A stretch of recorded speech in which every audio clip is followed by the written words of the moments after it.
बिस्मिल्लाहिर्रहमानिर्रहीम। अस्सलाम वालेकुम नाजरीन, तारीख की दुनिया में खुश आमदीद। नाज़रीन, ये ऑफशोर ऑयल रिग 16 फ्लोर ऊंची और 2 फुटबॉल ग्राउंड जितनी चौड़ी है और इसका वजन हैरत अंगेज तौर पर एक एयरक्राफ्ट कैरियर से भी ज्यादा है। इस ऑयल प्लेटफॉर्म को एपोमेटिक्स कहा जाता है, जो फिल वक्त नॉर्थ अमेरिका में लुइसियाना के साहिल से 130 किलोमीटर दूर गल्फ ऑफ मैक्सिको में वाक़ है।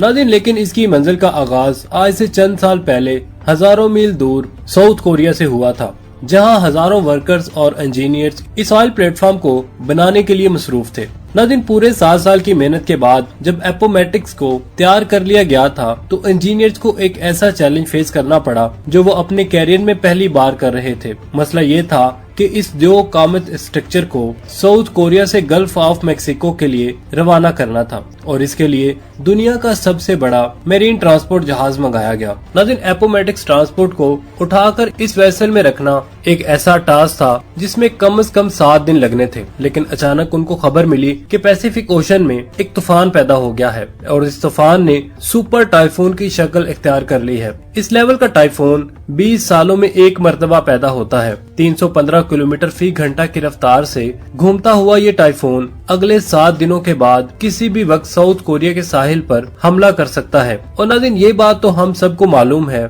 कि सुपर टाइफून जब कहीं हमला करता है तो नुकसान पहुंचाए बगैर वहां से नहीं जाता। अब वर्कर्स, इंजीनियर्स और ट्रांसपोर्ट एक्सपर्ट्स के लिए अब चैलेंज ये था कि इनको 7 दिनों का काम सिर्फ 3 दिनों में करना था। यानी 3 दिनों के अंदर अंदर एपोमेटिक्स प्लेटफॉर्म को शिप यार्ड से उठाकर इस मेरीन वेसल पर लोड करके रवाना ना किया गया तो सालों की मेहनत एक ही पल में जाया भी हो सकती है। ये एक ऐसा मसला था जिसने नीचे से लेकर ऊपर तक सारी मैनेजमेंट को हिलाकर रख दिया था। नाज़रीन, ये ऑयल प्लेटफॉर्म शेल कंपनी का सबसे बड़ा प्रोजेक्ट था और यही वजह थी कि उनके पास एक छोटी सी भी गलती की गुंजाइश नहीं थी। सुपर टाइफून को अवॉइड करने के लिए और एपोमेटिक्स को वक्त से पहले रवाना करने के लिए बचा कुचा काम भी पूरा करना बहुत जरूरी था, जिसके लिए वर्कर्स की एक एक्स्ट्रा आर्मी भी बुलवा ली गई और वर्कर्स ने दिन रात एक कर दिया और जल्द अज जल्द एपोमेटिक्स को ट्रांसपोर्ट के लिए तैयार करना शुरू कर दिया। नाज़रीन, दूसरी तरफ मैनेजमेंट और मेटियोरोलॉजिकल एडमिनिस्ट्रेशन से मिलकर सुपर टाइफून की मूवमेंट पर नजर रखे हुए थे।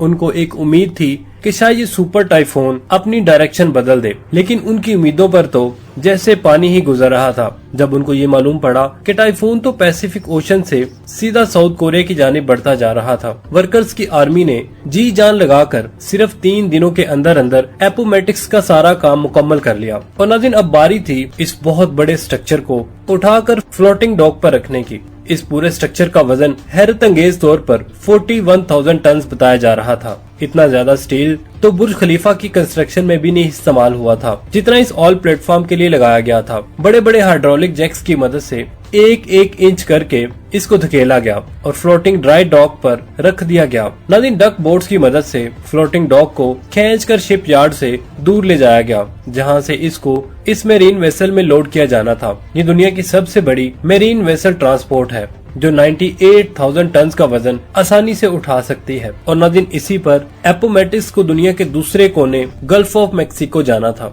अगली सुबह एपोमेटिक्स को फ्लोटिंग डॉक से उतार लिया गया और अब ऑयल प्लेटफॉर्म पहली बार पानी पर फ्लोट करने लगा। डक बोट्स की मदद से एपोमेटिक्स को मजीद डीप पानी तक खींचा गया, जहां ये मेरीन वेसल पहले से ही इंतजार कर रही थी। नाज़रीन, दूसरी तरफ सुपर टाइफून तेजी से साउथ कोरिया की तरफ बढ़ता जा रहा था और मैनेजमेंट के सर पर एक तलवार सी लटक रही थी। अब सुपर टाइफून सिर्फ 48 आवर्स दूर था और जैसे जैसे वो करीब आता जा रहा था वैसे वैसे समंदर में उसकी निशानियां भी उभरने लगी थी। नाज़रीन, समंदर में हवाओं और लहरों का सिलसिला बढ़ रहा था जो एपोमेटिक्स के लिए एक बहुत बड़े खतरे की निशानी थी। अगला लम्हा बहुत ही नाजुक था। ऑयल प्लेटफॉर्म को वेसल पे लोड करना बहुत ही ज्यादा कॉम्प्लिकेटेड काम होता है।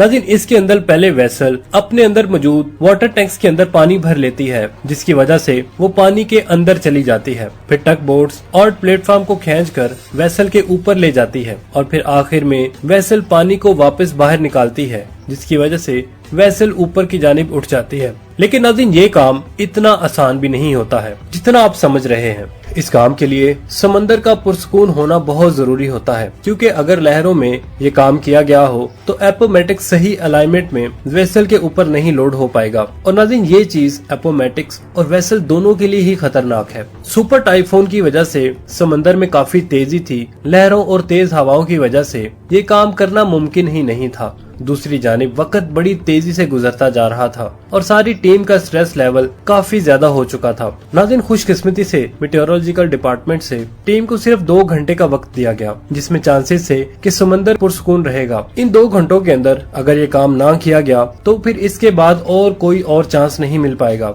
सुपर टाइफून अब सिर्फ 36 घंटे दूर था। सुबह सवेरे जैसे बताया गया था, समंदर पूरी तरह से पुरसकून था। पहली फुर्सत में ऑयल प्लेटफॉर्म को वेसल के ऊपर खींच कर लाया गया और वेसल ने उसको पानी से निकालकर अपने ऊपर लोड कर लिया। सुपर टाइफून से कई घंटे पहले एपोमेटिक्स साउथ कोरिया को अलविदा करने में कामयाब हो गया। नाज़रीन शेल ने अपने ऑयल प्लेटफॉर्म को सुपर टाइफून से बचाकर पहला चैलेंज तो कंप्लीट कर लिया था, लेकिन इसका मतलब ये नहीं था कि अब आगे और कोई चैलेंज नहीं आएगा। कई महीनों के सफर के बाद साउथ टेक्सास में ऑयल प्लेटफॉर्म को दोबारा अनलोड किया गया, क्योंकि 4 मॉड्यूल्स ऐसे थे जिनको यहाँ पर मैन्युफैक्चर किया जा रहा था। मॉड्यूल्स को एक एक करके प्लेटफॉर्म पर फिट किया गया और फिर एक बार फिर से इसको 130 किलोमीटर दूर अपनी मंजिल के लिए रवाना कर दिया गया, जहां इसको अगले 40 सालों तक रहना था। नाज़रीन पूरे 7 सालों की मेहनत के बाद आखिरकार अब वो घड़ी आ चुकी थी जब एपोमेटिक्स को 30,000 फीट नीचे ऑयल वेल के साथ कनेक्ट करना था।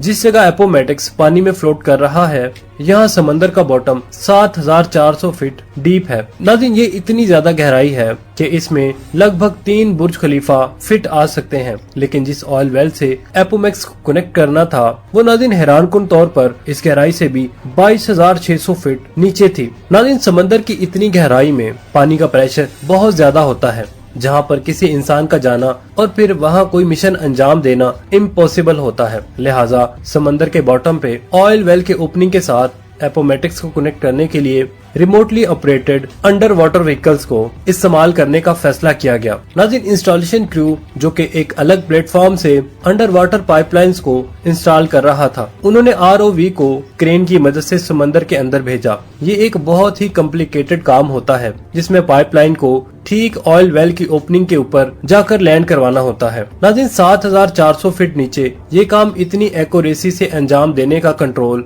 ऊपर बैठे ROV ऑपरेटर के हाथ में होता है, जो किसी वीडियो गेम की तरह ये मिशन परफॉर्म कर रहा होता है। नाज़रीन खुशकिस्मती से ये काम पहली बार में ही कर लिया गया। अब बारी थी पाइप को इंस्टॉलेशन प्लेटफॉर्म से एपोमेटिक्स तक ट्रांसफर करने की। इस प्रोसेस को राइजर ट्रांसफर कहा जाता है, जिसमें 4 अलग अलग वेसल्स एक साथ काम करती हैं। पहले एपोमेटिक्स में से एक चेन निकाली गई, फिर ROV ने ये चेन लेकर दूसरी शिप तक पहुंचाई, फिर ये चेन इस शिप से दूसरे प्लेटफॉर्म ने खींच ली और फिर आखिर में एपोमेटिक्स से इस चेन को खींचकर पाइप को अपनी तरफ कर लिया गया। इसके बाद शुरू किया गया ड्रिलिंग का काम। नाज़रीन सी बेड से भी हजारों फीट नीचे, लगभग 22,600 फीट नीचे पाइप को ऑयल वेल तक ड्रिल करना था। कई महीनों की ड्रिलिंग के बाद आखिरकार पाइप ऑयल वेल तक पहुंच चुका था। अब बारी थी ऑयल को पंप करने की।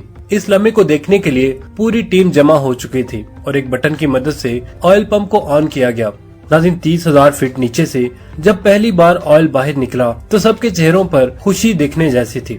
वर्कर्स, इंजीनियर्स और मैनेजमेंट की 7 सालों की मेहनत रंग ले आई थी। ऑयल का फ्लो और उसकी क्वालिटी बिल्कुल परफेक्ट थी। नाज़रीन आज एपोमेटिक्स हर रोज 1,75,000 बैरल्स ऑयल प्रोड्यूस करता है, जिससे इतना फ्यूल बनाया जाता है जो 40 लाख गाड़ियां एक दिन में इस्तेमाल करती हैं। नाज़रीन शेल का मानना है कि अगले 40 सालों तक यानी 2060 तक एपोमेटिक्स इसी तरह ऑयल प्रोड्यूस करता रहेगा। उम्मीद है नाज़रीन आपको हमारी आज की वीडियो पसंद आई होगी। कमेंट सेक्शन में अपने ख्यालात का इजहार जरूर कीजिएगा। इसके साथ ही हमें इजाजत दीजिए। अल्लाह निगहबान।